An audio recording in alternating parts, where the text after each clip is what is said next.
James Brannigan, before we talk about your role in terms of this case, can you talk to me about your background?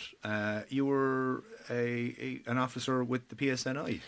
Yeah, I was a detective sergeant in the Police Service of Northern Ireland Major Investigation Team, which mostly investigated homicides. So for those 18 years I was a detective, it was mostly homicide investigations, a time and counter-terrorist unit.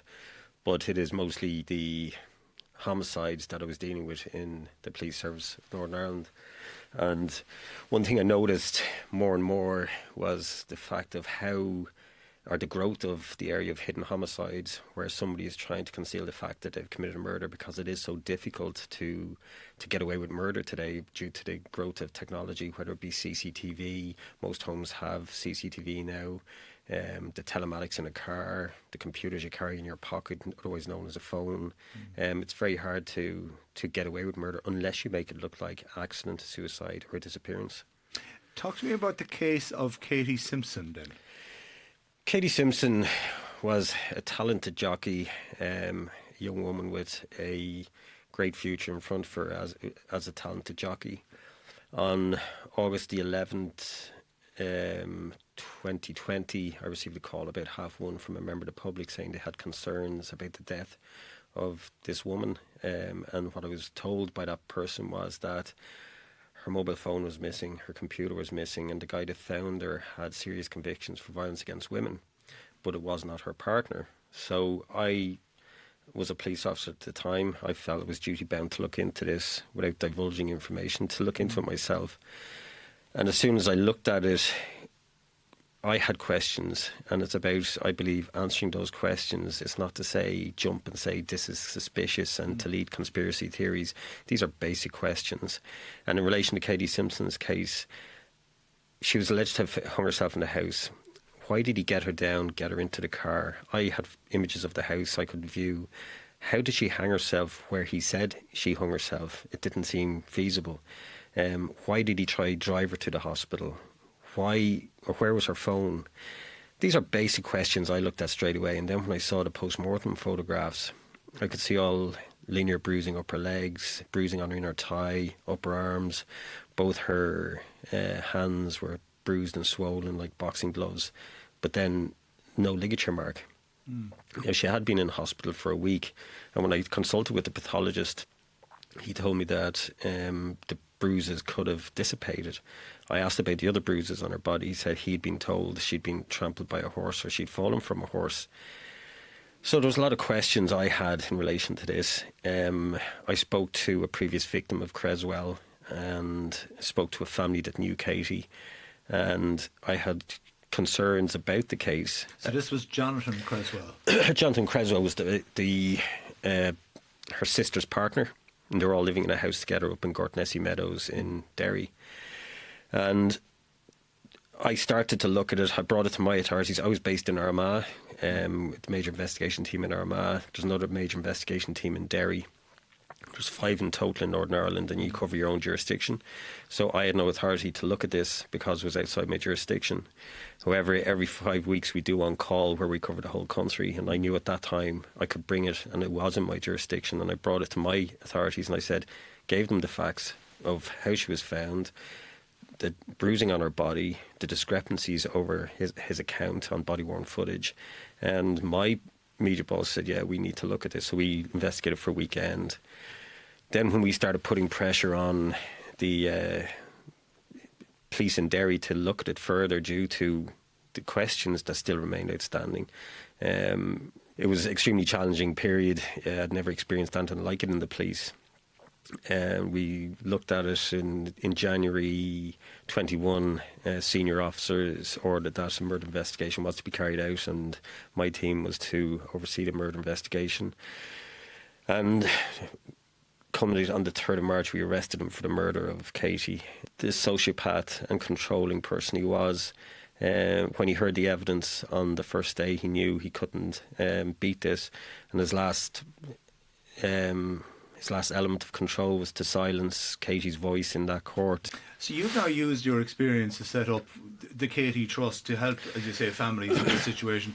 How did you come in contact then with the Lynch family, and what was your initial views? I launched the Katy Trust to help families in this situation where they have unanswered questions, and it was the first weekend, within 24 hours of setting up the trust, I believe, I was put in touch with Julianne Lynch, and I met Julianne and Sean at their house in Guildford.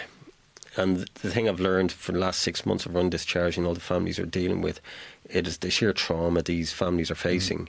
As Catherine alluded to, they're grieving. When something like this happens in a family, and I've seen it over years of homicide investigations where they have the support of the state, but these people, where it's not a homicide investigation, it's like a bomb going off in the family, and it causes huge trauma within the family. And what compounds that trauma is when nobody's listening to them. The questions the Lynch family had were the same questions I had as a homicide investigator. Take this as a macro level, or you take, for example, Katie Simpson. Look at it as a macro level. She was a dead girl in a car, covered in bruises, semi-naked, and the guy driving the car said she hung herself, and she's no phone. There's a lot of questions there. Kelly, she's found semi-submerged in a canal, in shallow water, not submerged. 93 injuries on her body. Nobody knows where she's been for the last 22 hours. The pathologist has said she's drowned. She's been submerged in water, yet her phone is now water damaged. Right, we have a lot of questions here as investigators. Let's start looking at this. So there is issues as an investigator. What happened pre-Kelly getting into the water, which I'll not go into today, but we look at how Kelly died and what happened to Kelly. We commissioned a pathologist report to be carried out. It's called a desktop post-mortem, where you give the pathologist, forensic pathologist, as much information as the first pathologist had. So scene photographs, autopsy photographs, autopsy reports, and any other information, for example, the histology of the medical records of the individual as well. And we asked that pathologist, and why we went to this pathologist is he was trained in Ireland, practiced in the UK, but then has done most of his work within the US, where you'd have more extensive experience. He offered his services to the Katy Trust, as a number of other pathologists have, to assist us in the work we're doing in a pro bono way, which I commend these people for what they're doing.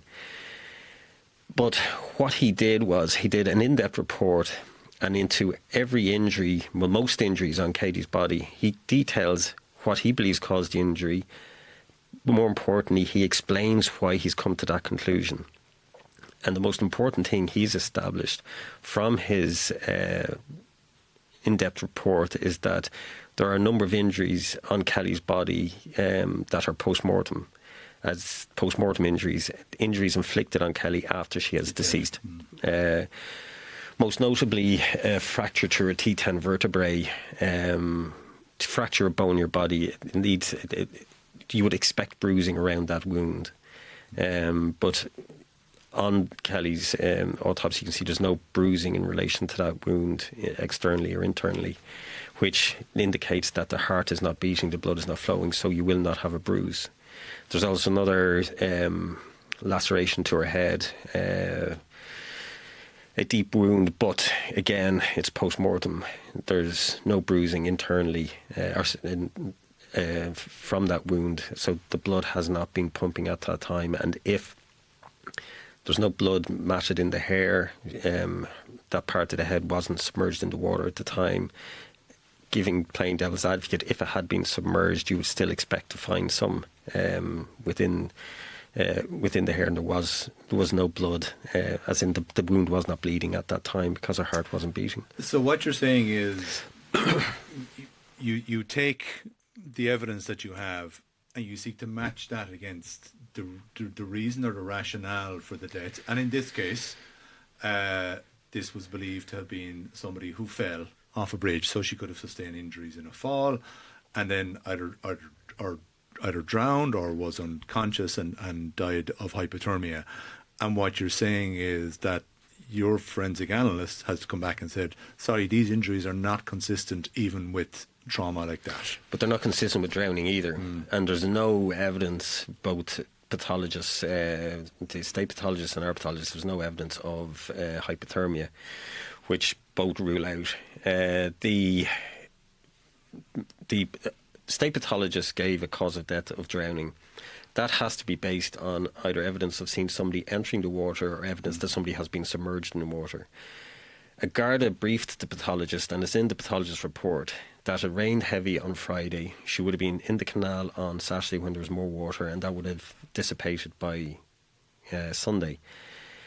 My concern about that is, what expert evidence is that Garda using? But as our pathologist said, there's no evidence of this lady being submerged in water because there's no water in her lungs. Yeah, so when I drown, the problem is when you drown, your lungs fill with water, and that water remains in there post-mortem. So when the coroner comes along, they will find the water, and they will find the impact that has had on your lungs.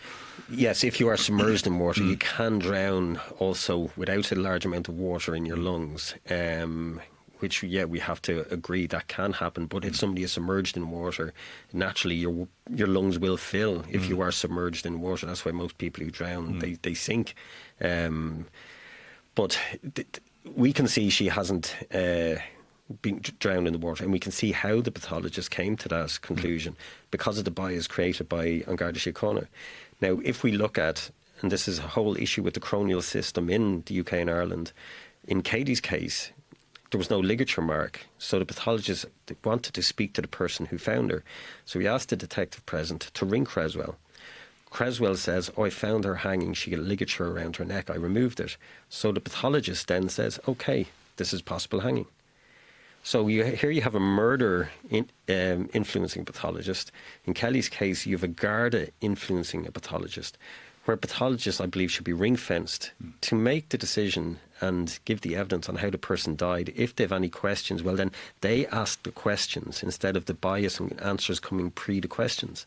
And they do, I think, within the UK and Ireland, and we're dealing with 51 families or 52 families between the UK and Ireland, and a lot of this is down to pathology and the issues around that. There's an issue as well with Kelly's clothes and the condition with which they were found. I have some issues around the clothes and markings on the clothes, which I don't want to discuss now because I don't want to prejudice any future Garda investigation. In relation to, for example, her jeans have holes in the knees, large holes in the knees, and her knees are red raw, as if she's been on her knees at some point. And the damage, the clothes are ripped, and the bruising to her knees. You know, we have to, so how did this happen? How did she have this? And this is where you have to look at them. So these were not just fashionable tears the jeans, they're ripped. So then you have to look back at what happened to Kelly prior to entering the water, and that's for the gardaí to do. And if there is evidence lost, there's nothing we can do about it now. But the whole thing that bothers me about this is more time has been spent on the peer review than has been spent on Kelly's investigation. Okay, so the Lynch family, obviously by virtue of the fact they've made complaints to the Garda Síochána Ombudsman Commission and have met with the Garda Commissioner, they obviously have concerns about aspects of the Garda Síochána investigation. Do you have those concerns? I have concerns about the investigation. Now, when you take concerns you have about police investigations, you have to look at the makeup of these organisations. I worked in the police service in Northern Ireland for 20 years. It's no different than the gardaí or the police services in England that I'm dealing with. They're rank-structured, disciplined organisations.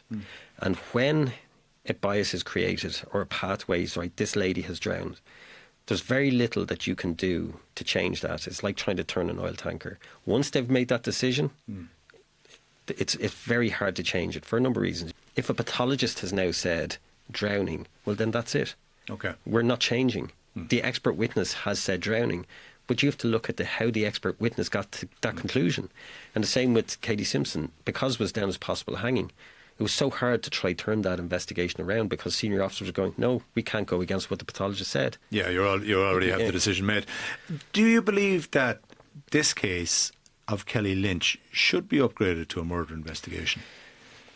Most definitely. And I'm not going to sit here on behalf of the Katy Trust and jump up and down and say our pathologist is right, our pathologist is right. There's too many discrepancies in how Kelly was found and in relation to the autopsy. give the information we've supplied to the Garda Síochána, give it to the state pathologist. Let the state pathologist talk to our expert. Let them work it out. But these questions need to be answered for the family. I've huge questions over what happened to Kelly prior to going in. And there's things I can't discuss, and I don't want to discuss to give, in fairness to the police or to the gardaí, because I believe if they do launch a murder investigation, there's plenty of work to be done on it, and there's plenty of evidence available in relation to this investigation. Kelly's family, obviously, they're still looking for answers. Do you believe they will get those answers ultimately? I believe we've given them a lot of the answers they were looking for. And the one thing I'll tell all the families we're dealing with, don't look for justice. It's very subjective. But what you want to look for is the truth of what happened to your loved one. I think the last thing the family want to know is, how did she end up in the canal? And we're not a police force. It's only the Gardaí can do the criminal investigations. And I hope and I implore them to take this on and do this. And we must think about the families in these situations. And if your family was in this situation, what would you want done? It's not about, listen, I want this investigated as a murder. There's enough evidence there for, I believe, it to cross the line now that it should be upgraded to a homicide investigation. We're here to work with the police, not to challenge the police.